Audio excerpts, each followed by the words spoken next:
First, I'd like to say thank you, Dr. Morante, for helping me pass the ANCC exam.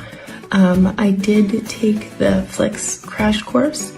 I did the question banks, and the one-on-one was super helpful, especially with the fast facts that were provided. I'd like to thank you, Dr. Morante, for being such a supportive preceptor and mentor throughout my process. Your knowledge and experience and compassion are top-notch, and I'd recommend you to anybody.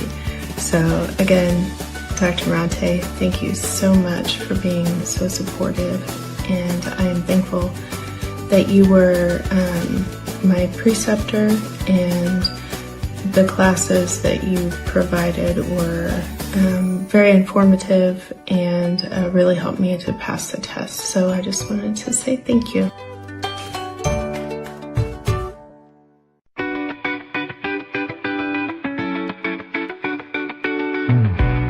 Thank you to Dr. Morante for always being my cheerleader. His live review class was very informative, and the Q banks were hard that they honed my critical thinking skills and strategies for test taking. Dr. Morante has been very supportive, and his wisdom was always on point. Thank you for everything, Dr. Morante and PAS-NP, for helping me pass my ANCC PMHNP certification exam.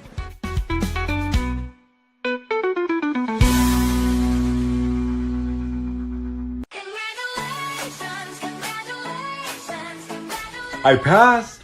Thank you so much, Pedro Morante, for everything, for your mentorship during all of my clinical hours in my DNP program, for the PASS course that allowed me to have the confidence to excel at the PMHNP ANCC boards the very first try. Remember your 2-2-1 rule, okay?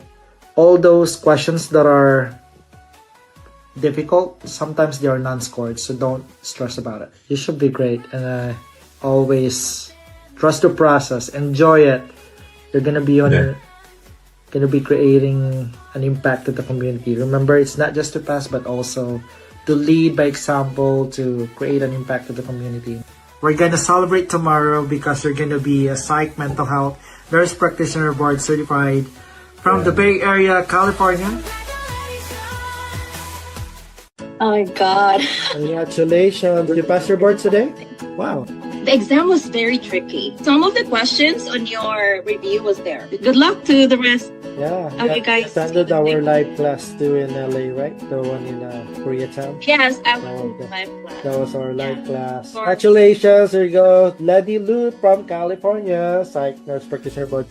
So proud of you from being my student to colleague. Thank you, Dr. Morante. Now, psych. You guys, board practitioner.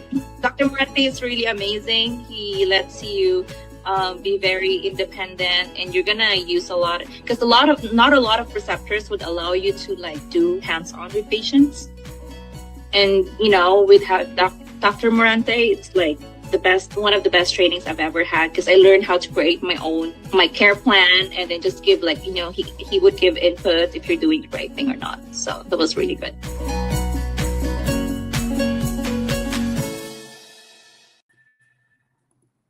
All right. Hello, everyone. Welcome back for our returning students to another day of our live free session. My background is different. Today is Monday. It's another day to learn something new. And per request, you know, we're gonna cover today could be confusing if you don't understand it really well, a concept for psych and peace. We're going to be talking about the inducers and inhibitors. Okay, if you are new here, please. Oh, joining us today is Dr. Morante. Hello, Janet. Welcome back. So for those who are new here, welcome to our free session, live reviews for future psych and peace. And even if you're already a graduate, you know, you're already practicing, this is a great way to actually review things, right? It's going to be very helpful for your practice. And for those who are new here, if you haven't done it, go ahead and sign up on our mailing list. And at the same time, subscribe to all of our social media platforms. All right. So if you are here, go ahead and drop on the comment box where actually you are right now. Where are you joining us right now? Okay, welcome to new students and then welcome back for our returnees. Okay, all right. Let me see who else are here. All right, let's go ahead. Before we proceed, especially for those that, oh, San Diego from Baltimore, Maryland. I have relatives actually in Maryland. I haven't been. I want to visit one day. South Carolina. There's another on my list. South Carolina. I think there's a conference in South Carolina. I might check it out. So for those who are new here, we also have our study collection. It was created by our PMHNP educators, one students, and now faculty. I was also a student myself from Pass Review, and I used the Rise with Pass. It's really helpful. The master fill and the clinical concepts is actually really great. There's like a lot of graphics, things that can easily make you memorize things, and psychopharmacology. And for those who are already even graduates, you can really use the book, especially the master fill and the psychopharmacology. So if you actually buy the bundle right now, you can use the code PASS10 to avail of the 10% discount. They kind of sold out really fast. All right. So today we're going to talk about inducers and inhibitors. One of the students requested for this topic, and I really like it because, if you don't truly understand what the concept is about, some of the board exams might throw in some medications. And if they tell you the word like inducers or inhibitors, like if you don't understand the concept behind it, you can easily choose the wrong choice. All right. So basically, let's break it down like really simple. Okay. Inducers, it induces speed. Okay. It speeds things up. Okay. H for high, D for down. For inhibitors, it has an H, right? H means it inhibits. It inhibits breakdown. It slows down metabolism. So think, when you're thinking about inducers, okay, think about a running man. It means it is being metabolized faster. Okay, hi Shanta, hi Marquita, welcome. Someone's gonna put it on the link for the books. Okay, so let's go back. Inducers, it induces speed. That means faster metabolism. That means that the drug level goes down. So inducer, what happens? The drug level goes down. And then for inhibitors, remember there's an H for inhibitors. Inhibits breakdown. So it slows down metabolism. That means higher drug level or higher drug concentration in the system. So inhibitors slows down everything. Okay, let me do it again. Inducers, it has a D, it lowers down the drug level. Inhibitors, it has an H. It lowers metabolism. It induces, it means that the drug level goes up. The drug level is higher. So remember that. D for inducers and H for inhibitors. Got it? All right. So if I'm going to explain this to you like you're fifth graders. So imagine, okay, I think this is like the easiest way to actually talk about inducers and inhibitors. Imagine that you're in a highway. Yeah, your liver is a highway, right? And your liver has workers whose job is to break down medications, because most of the medications are being broken down by the liver. One of the biggest workers is called the CYP450. Okay, now imagine those workers are cars on a highway, right? So inducers, if there's like more workers, the faster the highway is, that means that the medication gets breakdown faster. If there's like more worker, the road is being worked on faster. That means less medication stays in your system because you broke it down faster. The medication may not work as well. And then if you're thinking about inhibitors, the workers go on vacation. So the inhibitor tells the worker, well, go home, don't work today. What's going to happen? The medication gets broken down slower. That means the drug concentration is higher in your system. So that means the more medication stays in your body, the drug level goes up, and the higher risk of toxicity and higher risk of your adverse effects, okay? Side effects and toxicity become more likely. You see the difference? But I think for me, the way I remember it's just the D and the H. If it's an inducer, the drug level goes down. If it is an inhibitor, the drug level goes up. That's the basic and that's the easiest way to understand inducers and inhibitors. Okay, so these are the common CYP inducers. Remember, just think crap GPS. C for carbamazepine, high yield, heavily tested in the board exam. So they usually use her carbamazepine. Rifampin is a drug, is a TB drug. Alcohol, phenytoin or dilantin, ristofulvin, phenobarbital, and St. John's wort. Okay, among all these medications, carbamazepine, phenobarbital, and St. John's wort are high yield. They're the commonly used medications that are inducers, okay? That means the drug levels go down. So memorize that one. You can write this down. This is a free session. Hello, oh, we have newcomers. Hello, welcome. So common inducers, CRAP GPS. High yield, carbamazepine, phenobarbital, and St. John's wort. Those are like heavily tested on the board exam. Okay, let's proceed.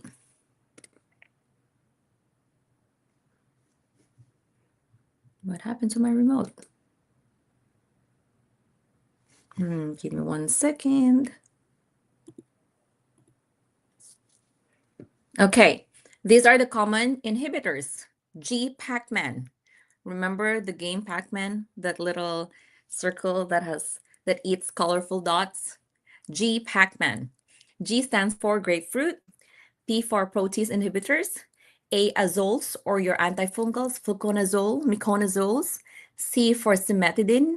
M for your macrolides, antibiotics, such as your erythromycins. A for amiodarone, and for non-DHP calcium channel blockers, such as verapamil and diltiazem. High yield, they're usually going to use the antifungal medications, the macrolide antibiotics. So what happens when you see this? The drug levels, when it's combined with another medication, the drug level goes up because these are inhibitors, okay? That means it slows down the breakdown. That means that the drug concentration in the system is much higher.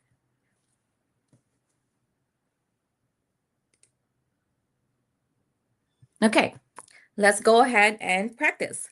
Question number 1.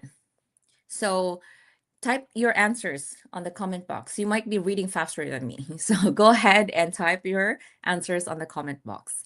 A 65-year-old patient with bipolar affective disorder has been successfully treated with lithium escalate 900 milligrams per day for the past 12 years. The patient is started on hydrochlorothiazide 12.5 milligrams per day for newly diagnosed hypertension. Several days later, the patient develops nausea, vomiting, and ataxia and muscle weakness.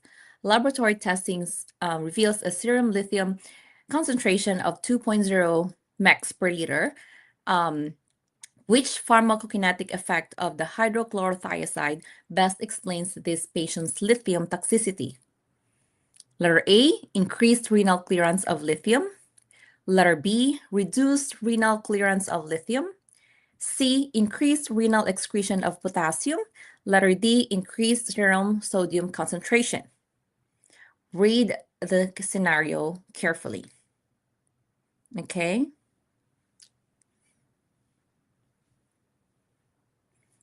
So the patient was been taking lithium. And then after that, several days later, after the patient has been started on hydrochlorothiazide, the patient develops nausea, vomiting, ataxia, and muscle weakness. So what's going on? Hydrochlorothiazide is what? Okay, I think everyone got the right answer. Yes, it's letter B. It reduced renal clearance because what? Hydrochlorothiazide was a, anybody?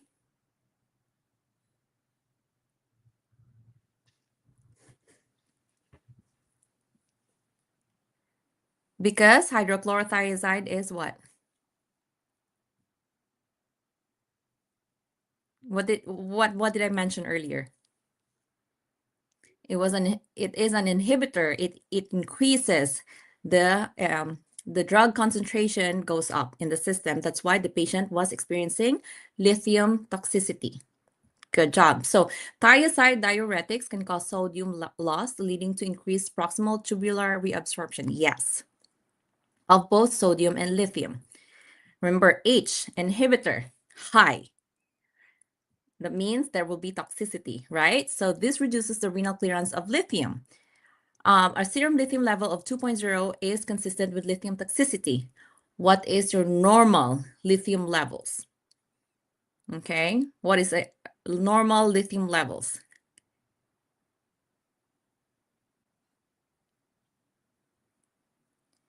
Please write on your comment box, normal lithium levels.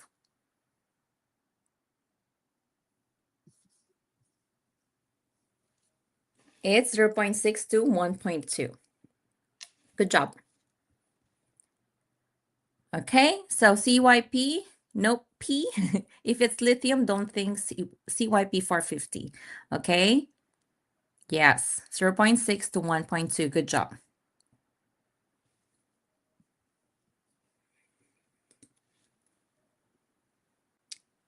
We have new attendees today. Welcome. Let's go ahead. Question number 2. A PMHNP is prescribing clozapine or clozaril for a patient with treatment-resistant schizophrenia. Before initiating treatment, the PMHNP reviews the patient's medications and lifestyle habits to identify potential drug interaction. Which factor is most likely to significantly alter the metabolism of clozapine? Letter A, cigarette smoking because clozapine is primarily metabolized by C1P1A2. B, grapefruit juice because clozapine is primarily metabolized by C1P3A4. Letter C, renal impairment because clozapine is primarily excreted and changed by the kidneys. Or letter D, acetaminophen used because it inhibits CYP1A2.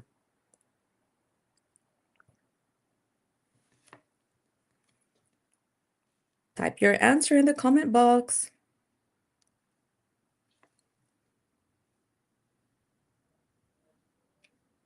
Okay, some people said A.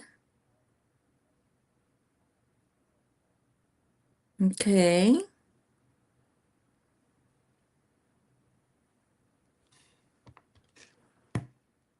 Yes, the answer is yes, letter A.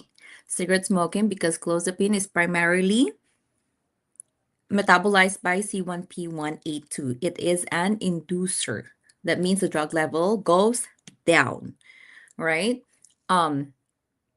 So actually not the nicotine itself, but the cigarette smoke that contains polycyclic aromatic hydrocarbons, that's the one that actually induce C1P1A2. It's not the nicotine. So it results in increased metabolism and decreased serum clozapine concentrations. So if the patient stops smoking, the clozapine levels can rise significantly. Therefore, you have to adjust your dosage. The same thing if you started the patient clozapine and then the patient said like, I'm going to start smoking again, yada, yada. So what are you going to do? You have to increase the dose. If the patient tells you that, oh, they stopped smoking, then you will have to adjust the dosage and you have to bring it down, okay? You have to always assess about smoking status before initiating therapy, especially during your evaluation, like your initial evaluation. Drug use, alcohol use, smoking, those should be part of your initial intake. All right, so cigarette smoking, C1P1A2, high yield. Remember that, cigarette smoking, C1P1A2. Write it down on your index card. There. So close goes with 1. So clozapine is a CYP1A2. Okay, it decreases the clozapine levels. If they stop, your patient's at risk for toxicity. So you have to adjust the dosage. Remember that, very high yield. Number 3. A 29-year-old woman with bipolar 1 disorder has been stable on lamotrigine or Lamictal 200 milligrams per day for several months. She started on divalproic sodium or Depakote for additional mood stabilization. 1 week later, she develops a diffuse rash and increased dizziness. Which of the following best explains the clinical change? Letter A. Depakote induces hepatic enzymes causing lamotrigine levels to decrease. Letter B, Depakote inhibits hepatic enzymes causing lamotrigine levels to increase. Letter C, lamotrigine induces Depakote metabolism causing Depakote toxicity. Or letter D, lamotrigine inhibits Depakote metabolism causing subtherapeutic lamotrigine levels. Okay, go ahead and type your answer in the comment box.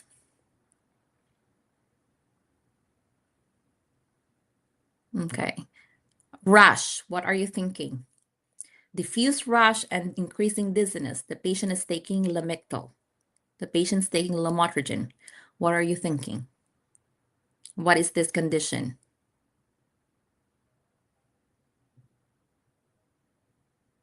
Anybody? Okay. Everyone's answering B. Can anybody tell me the patient is on a Lamictal and started having rash and increasing dizziness after she was started on Depakote?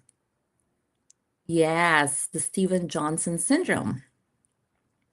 So the answer is yes. It's letter B because Depakote inhibits hepatic enzymes causing lamotrigine levels to increase. So it is an enzyme inhibitor, right? Causes the drug inhibitor H, the drug concentration is high, okay? And the enzyme inhibitors increase the serum concentration of drugs metabolized by that enzyme. So because the Depakote inhibits the metabolism of lamotrigine levels rise significantly, increasing the risk of serious rash, including Stevens-Johnson syndrome. Therefore, lamotrigine should be started at a lower dose and titrated more slowly when used with Depakote. But in general, when you're giving a patient with lamotrigine, you have to start slow and low. Slow and low. Remember that. What genetic, what do you have a patient test if the patient has an ancient ancestry and you're thinking of starting the patient on Lamictal or lamotrigine? What test do you have to request? To screen Asian patients for what?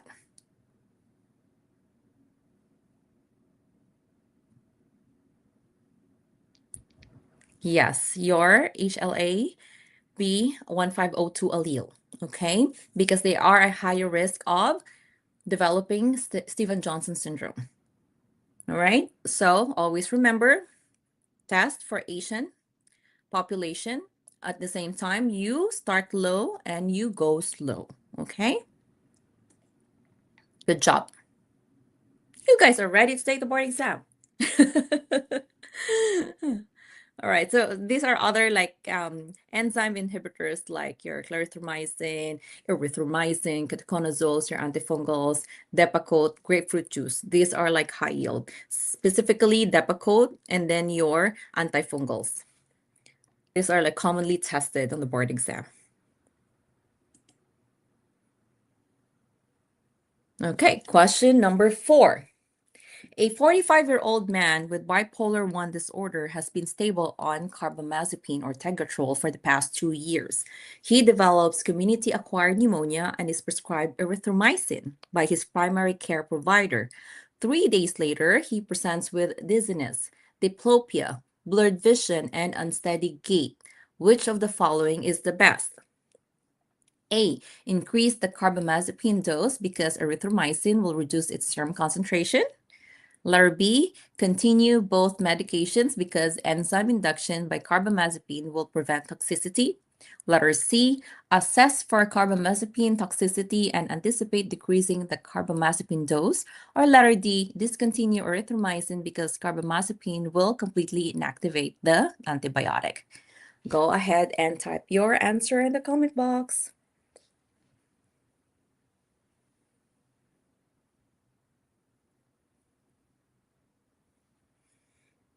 So the patient has been stable.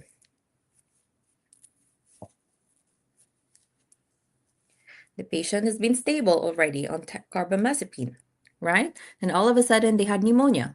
They added a medication. So what would you, and then after that, the patient started having the symptoms.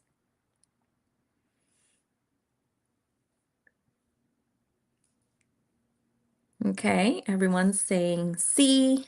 Some people are saying D. Okay.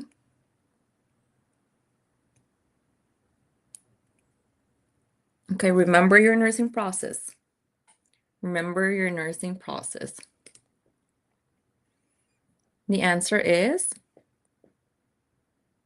letter C. Remember your nursing process. Assessment comes before treatment, okay? You have to assess. Is this a carbamazepine toxicity? Then you will have to anticipate to decrease the carbamazepine dose. So although tegatrol is a potent enzyme inducer, erythromycin is a potent enzyme inhibitor. So you have to recognize the interaction and anticipate reducing the carbamazepine dose. So here's the concept. If you're thrown like an inhibitor and an inducer all together in one case, the inhibitor wins. So when an enzyme inducer and an enzyme inhibitor are given together, it's always the inhibitor that wins. So what happens? The drug levels goes up. And the case itself tells you exactly, right? This patient has been stable, then all of a sudden, this medication was added to this patient. So, and then all of a sudden, these are the symptoms that you're seeing. I mean. So what are you going to be thinking? This probably this medication that was added is an inhibitor. Why? Because the drug concentration of the other drug went up because of all the signs and symptoms that I'm seeing. So if both are present, the inhibitors wins, okay? Remember that. If both are present, if both medication like one is an inhibitor, one is an inducer, always remember the inhibitor wins.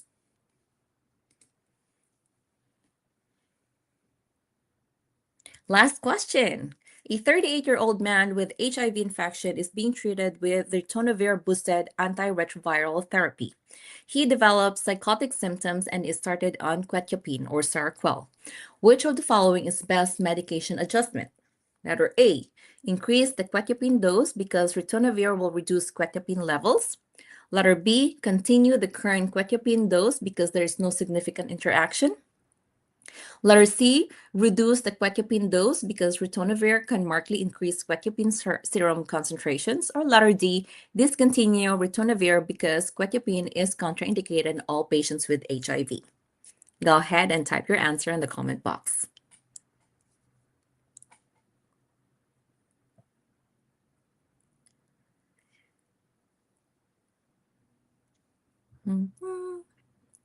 This is very high yield. You know, the first time I heard about this, it was one of my preceptors. Like after we have patients or sometimes we have like, cancellations, we would do questions together. Okay. Someone said A. Okay. Anybody else?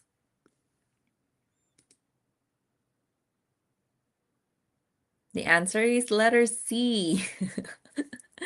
You have to reduce the quetiapine dose because ritonavir can markedly increase quetiapine serum concentrations. Because ritonavir, or your antivirals that we usually give for like HIV patients, is a potent CYP3A4 enzyme. So it is primarily metabolized by C1p3A4. There are also, let me share with you other.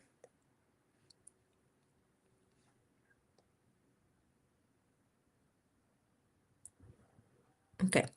So when a strong CYP3A4 inhibitor is added, quetiapine levels can rise dramatically, increasing the risk of excessive sedation, orthostatic hypotension, QT prolongation, confusion, and then respiratory depression. So you should start quetiapine at a much lower dose or reduce the existing dose when used with ritonavir-containing HIV regimens. What's also very important in cases like this, you have to collaborate with the patients, like cancer doctor or their providers for that. Okay. And I think that's it for today. There you go. So HIV plus psych meds, think inhibitor. Okay. Many antiretroviral medications, especially ritonavir and colbicistat, are strong enzyme inhibitors. So HIV medications can raise psych medication concentrations in the system by slowing down the metabolism. All right. So you have to make an adjustment. Okay. Any questions? And I think that's it for today. Thank you for joining us.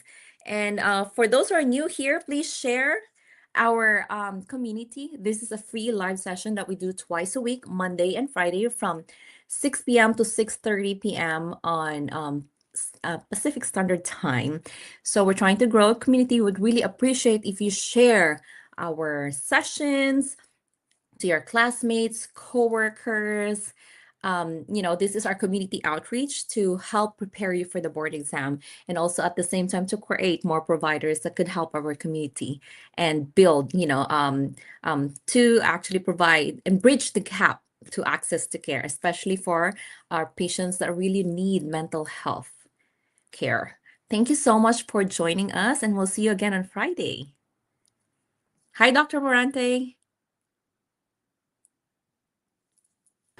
Hi Thank you. everyone. Yes. Happy Monday to each and everyone. We're inviting you again for upcoming live classes for the weekday PMHNP review, August 18 to 21, 2026, 9 a.m. till 10 a.m. Pacific Standard Time, and then the 4-day weekday PMHNP live on the evening will be August 25 to 28, 5:30 to 6:30 p.m. And then the 6 hours class happening on August 22. I think you did one last Saturday. Is that Last correct? Saturday was a great Great. turnout. It was Great. good. Thank you for your support, and for those who that are testing very soon, please make sure to check our website. And we have also free beta testing for our QBanks. So we incorporate AI, and at the same time, you can look at your weakness and strengths with our beta testing of our question banks. And Dr. Morante, would you like to share the good news about the accreditation? Oh, okay. So it's the ANCC. We have a provisional status for the application. So watch out for our ANCC provider unit number. Yay! Okay. Thank you, everyone. We'll see you again on Friday. See you. Bye.